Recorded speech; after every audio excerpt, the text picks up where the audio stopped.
দুহাত জোর করে বলছি, এই 12 তারিখ পর্যন্ত আপনারা চাঁদাবাজি করবেন না। দলের চাঁদাবাজদের নিয়ে বেশ বিব্রতকর অবস্থায় পড়েছে বিএনপি। কোনোভাবেই যেন এদের নিয়ন্ত্রণে আনা যাচ্ছে না।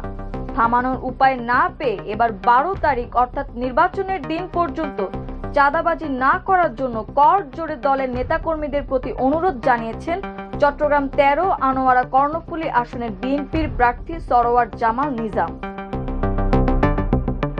শুক্রবার রাত 9টার দিকে আনোয়ারা উপজেলার চাতুরী চৌমুনি বাজারে তার নির্বাচনী কার্যালয়ে উদ্বোধনকালে দেওয়া এক বক্তব্যে তিনি এই অনুরোধ জানান।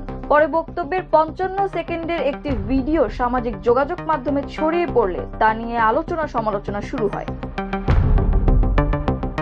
ভিডিওতে ধানের শীষ প্রতীকের এই প্রার্থীকে বলতে শোনা যায়, চাতুরী হলো আনোয়ারার প্রাণকেন্দ্র,